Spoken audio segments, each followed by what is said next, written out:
If you have topics you would like to have us discuss on the Aging Well podcast, please click on the links in the episode description to send us a text or record your message or comments. We'd love to hear from you and how we can help you age well. If you benefit from the Aging Well podcast and would like to support the content financially, please click on the Support the Show link or support our affiliates and advertisers.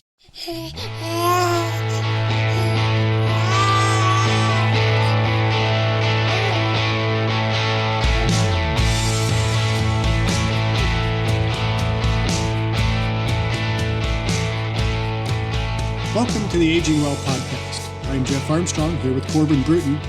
In this and the episodes that follow, we will share candid discussions on aging and hear from the experts. We are here to inform and encourage as we experience, aging. Metabolic syndrome is defined as the coexistence of insulin resistance, hypertension, and hyperlipidemia of high triglycerides and cholesterol.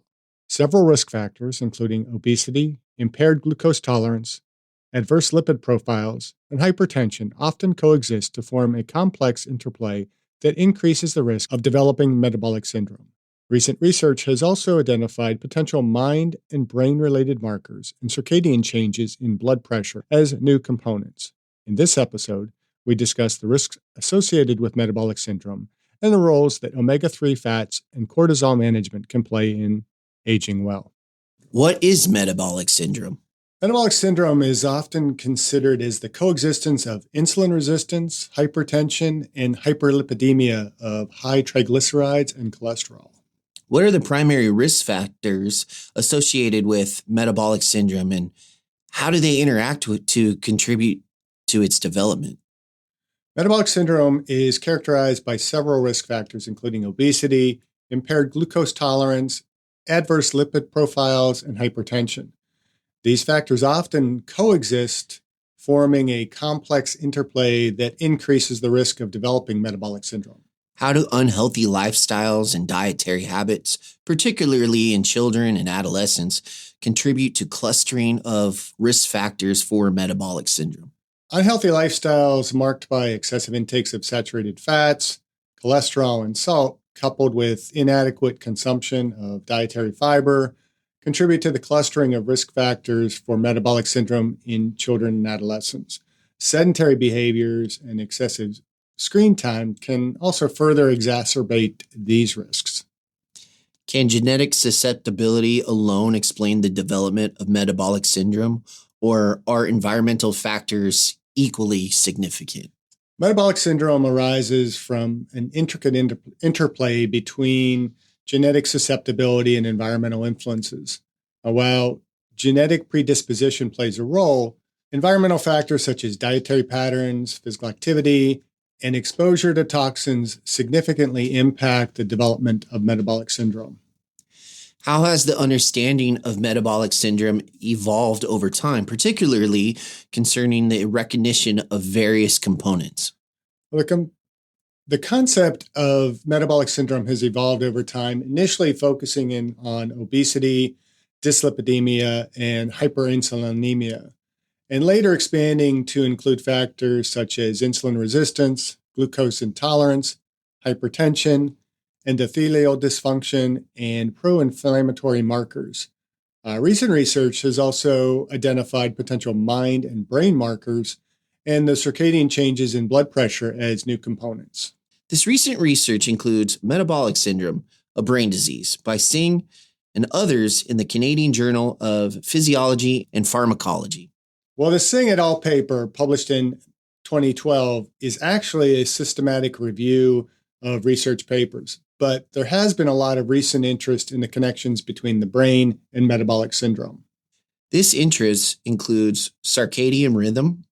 What implications do the newly recognized mind and brain-related markers and circadian changes in blood pressure have for our understanding and how management of metabolic syndrome? Well, the recognition of mind and brain-related markers and circadian changes in blood pressure as components of metabolic syndrome highlight the complex pathophysiology of the condition. Understanding these aspects opens avenues for novel therapeutic interventions and underscores the importance of holistic approaches to managing metabolic syndrome. This sounds like a great topic for the Aging Well podcast. I guess we have a topic for this episode. What do you say we dive in? Well, I'm in. I recall from Physiology of Exercise the association between activity levels, obesity, and vascular health. What do Singh and colleagues say about the association between brain dysfunction and the pathogenesis of metabolic syndrome? In the abstract, the researchers state that from their review of the literature up to 2011, quote, the results indicated that refined carbohydrates, saturated and total fat, high levels of omega-6 fatty acids, and low levels of omega-3 fatty acids, and other long-chain polyunsaturated fatty acids, all in conjunction with sedentary behavior and mental stress, can predispose to inflammation. Increased sympathetic activity with increased secretion of catecholamine, cortisol, and serotonin can cause oxidative stress, which may damage the arcuate nucleus as well as the hypothalamus and macrophages, and the liver may release pro-inflammatory cytokines.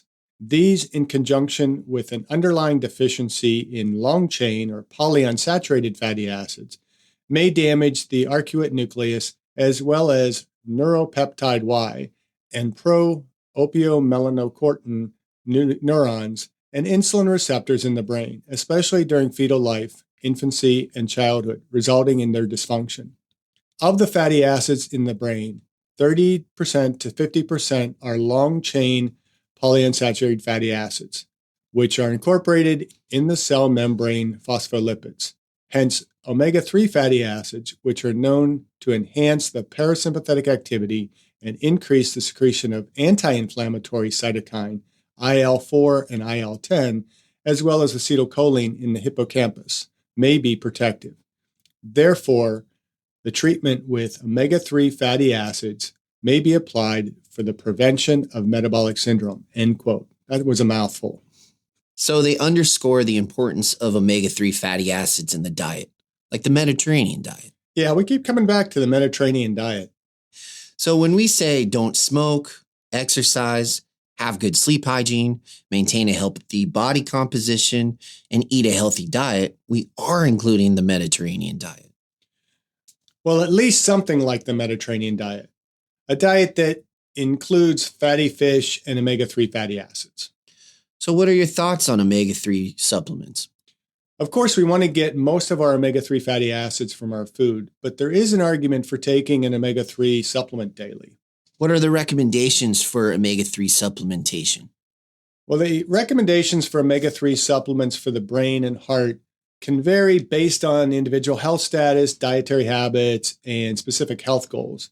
However, for heart health, the American Heart Association recommends consuming at least 2 servings of fatty fish per week, which are rich in omega-3 fatty acids, particularly EPA and DHA. For individuals who do not regularly consume fatty fish, supplementation with omega-3 fatty acids from fish oil or algae-based sources may be considered.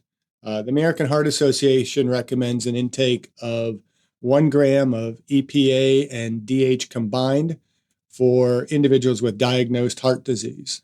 While evidence regarding the benefits of omega-3 supplementation, specifically for brain health, is still evolving, some studies suggest that omega-3 fatty acids may play a role in cognitive function and reducing the risk of age-related cognitive decline. The Alzheimer's Association recommends a diet rich in omega-3 fatty acids as part of an overall healthy eating pattern for brain health. Although specific supplementation recommendations may vary, it's probably safe to provide the same recommendation as the American Heart Association, 1,000 milligrams of DHA and EPA combined. So when selecting omega-3 supplements, it's important to choose products that have been tested for purity, quality, and the absence of contaminants such as mercury and PCBs. It's also advisable to consult with a healthcare professional before starting any supplementation regimen, especially for individuals with existing medical conditions or those taking medications to ensure safety and appropriateness. We had to get that disclaimer in there. When is the best time to take omega-3 supplements? That's an interesting question. If it probably is less important when then how much? But I recently came across an interesting article in T Nation that proposed taking omega-3 at night to help regulate cortisol levels. We talk about managing cortisol for aging well in episode 123. So omega-3 fatty acids are tied to cortisol? Apparently, there have been several studies linking omega-3 deficiencies to elevated cortisol. The T Nation article referenced fish oil supplementation reduces cortisol basal levels and perceived stress, a randomized placebo-controlled trial in abstinent alcoholics.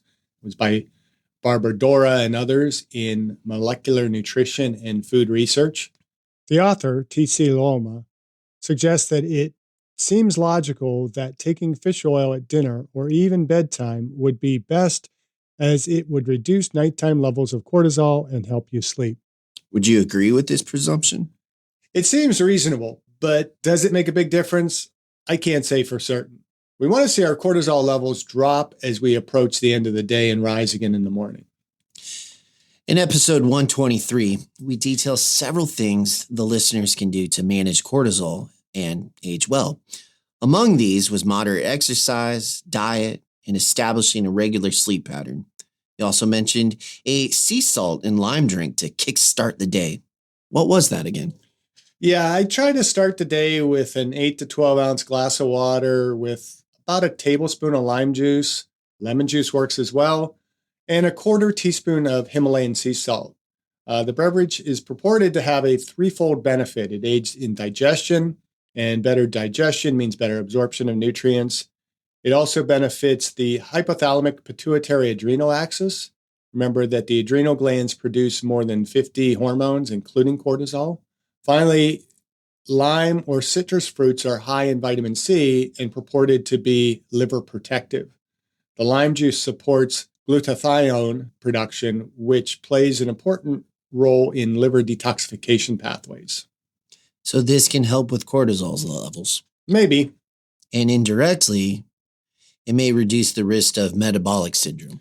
Possibly. I wouldn't state it as an absolute, but if it reduces cortisol and thereby helps reduce visceral and abdominal fat, in conjunction with a healthy diet and regular exercise, it may contribute to reduced risk.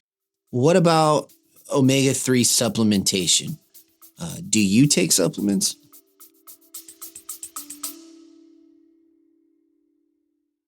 I discussed my epigenetics test with True Diagnostic co-founder Hannah Wendt in episode 162. Epigenetic testing measures baseline and changes in your pace of aging, giving you the power to steer your anti-aging or health and wellness journey in the right direction.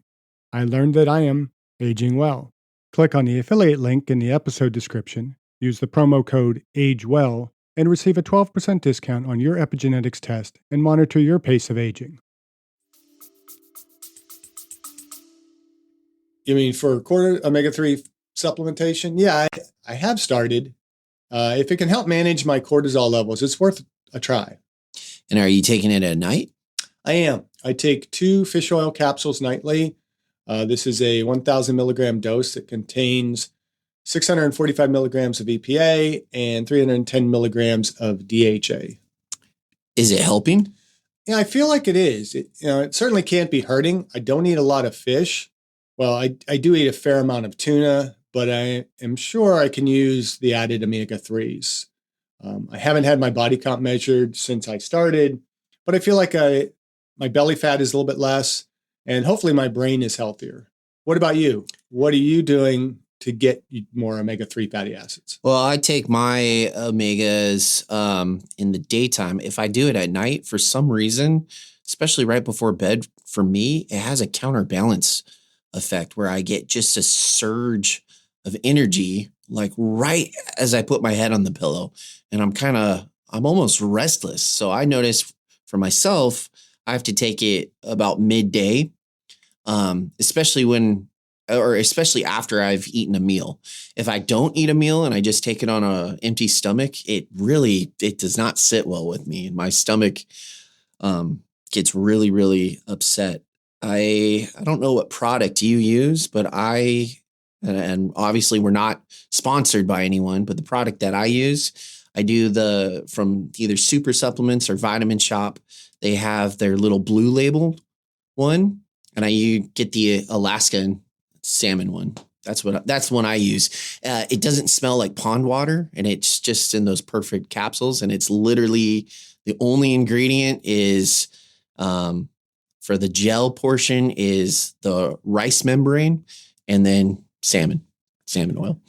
Yeah, I don't know that it matters per se when we take it. I think, if you have difficulty with taking it right before bed, then taking it a little bit earlier, and somebody might want to even just kind of backtrack a little bit. If they take it at bedtime and it's causing them some difficulties, take it maybe at dinner time. And if that's not working, take it earlier in the day. But the key is to get that 1,000 milligrams of omega-3 fatty acids, and it should be of good quality. I'm not sure the brand I take. I just got it on Amazon. There's a lot of different brands. The article actually recommended the Biotest brand, which is, I think it might even have a little bit more in it than just the EPA and the DHA. But I think that's the critical thing, is to look at how much EPA and DHA is in the product, making sure that it is of a healthy source of fish oil, and that it's not going to upset your stomach. A lot of them will have like a lemon flavoring to them, which I don't quite understand because I'm swallowing them. I don't really taste the lemon, but I guess for some it makes a difference. And I do find that if I take it on an empty stomach, I'm going to be burping a bit of a fishy taste for a while. But I think the key is to be taking it.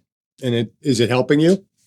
Yeah, I feel a little bit more alert when I do take it. I also I recently started taking it with some nootropics, which I've always poo-pooed nootropics. I've always thought like, that's such a waste of money. I think that's absolutely ridiculous. And the guy at the supplement store, he talked me into it. He goes, no, that's his job. Well, I'm telling you though. And I went in with low expectation. I do not believe it's a placebo effect.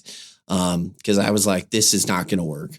And I took it, and it's weird. It's like 30 or probably 10 minutes after taking it.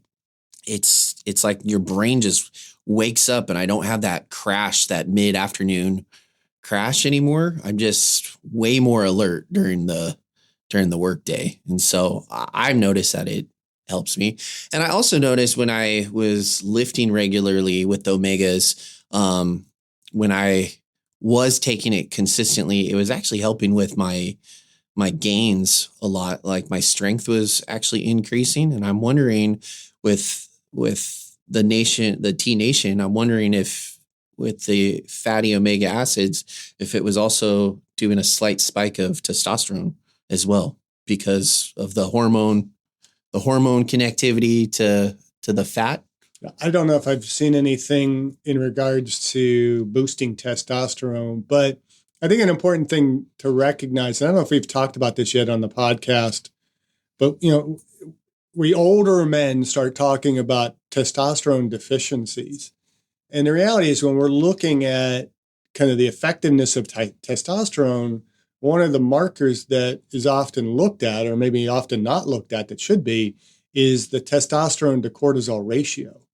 And so rather than just simply trying to boost our testosterone levels and not, looking at our cortisol levels, we may just be kind of working against ourselves. As we keep taking, hormone replacement therapy, and we're trying to boost our testosterone, but we're still maintaining unhealthy lifestyles, not getting enough sleep, a lot of stress in our lives, and our cortisol levels are still out of whack. That's not going to help. But you can probably manage a lowering of testosterone as we age if we can better control our cortisol levels. And so my focus has really been much more lately on trying to lower my cortisol levels, trying to kind of maintain a more healthy cortisol response, because remember, cortisol is a regulatory hormone, not a stress hormone, and we want it to rise in the morning and decline at night. So I'm really been much more focused on what am I doing to get my cortisol levels back down to those resting levels as I'm preparing for sleep, and then seeing if that's having a little bit better effect. I'm not really focused on worrying about my testosterone levels. Because too, another thing, we tend to think that testosterone is necessary for building muscle, but we see females build muscle without high levels of testosterone. And most of the more current literature is showing that it's not necessarily the testosterone that builds muscle. It's the triggering of the like mTOR and those types of things at the cellular level from the stimulus of lifting weights that promotes that recovery. And so cortisol being anti-catabolic, or cortisol being catabolic, is actually, by lowering it, we're going to have a more anti-catabolic effect. And it's crazy how many things in our daily life actually increases cortisol levels. It's mind-blowing. Anything between blue screens or being in a stressful situation at work, traffic, getting stuck in traffic. It's mind-blowing, the world we live in, that so much spikes of cortisol levels are happening. Anyways, let's get back to the paper by Singh and others. How is metabolic syndrome a brain disease? Metabolic syndrome has been linked to structural and functional changes in the brain. Studies have shown associations between metabolic syndrome and alterations in brain volume, particularly in regions involved in cognitive function and emotional regulation. Additionally, individuals with metabolic syndrome often exhibit impairments in cognitive processes such as memory, attention, and executive function. Metabolic syndrome is also associated with chronic low-grade inflammation and increased oxidative stress throughout the body, including the brain. These processes can lead to damage to brain cells and disrupt normal neural function. Neuroinflammation and oxidative stress have been implicated in various neurodegenerative diseases and cognitive decline. Metabolic abnormalities associated with metabolic syndrome, such as insulin resistance and dyslipidemia, can compromise the integrity of the blood-brain barrier. A dysfunctional blood-brain barrier allows harmful substances to enter the brain more easily, contributing to neural inflammation and neural damage. And remember, insulin resistance is a hallmark of metabolic syndrome. Insulin resistance can lead to dysregulation of insulin signaling in the brain. Insulin plays a crucial role in neural function and synaptic plasticity.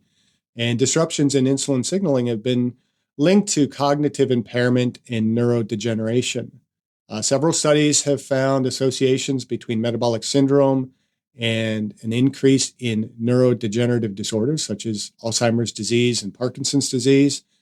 The shared underlying mechanisms involving neuroinflammation, oxidative stress, and insulin resistance suggest that metabolic syndrome may contribute to the pathogenesis of these disorders.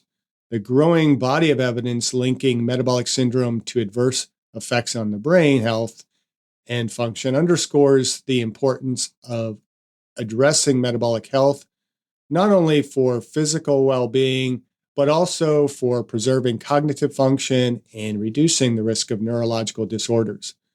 Viewing metabolic syndrome as a brain disease highlights the need for comprehensive management strategies targeting both metabolic and neurological aspects to mitigate the detrimental effects on overall health. So in conclusion, it would behoove someone to actually prioritize omega-3 fatty acids. Literature out there shows that it can help with brain health and cognitive function, as well as the motor neurons. It can help with, it can help delayed or prevent heart disease. It helps lower stress levels and potentially increase good hormone levels. By doing all these, obviously, we're taking one step in the right direction to age well. Age well. Thank you for listening. I hope you benefited from today's podcast. And until next time, keep aging well.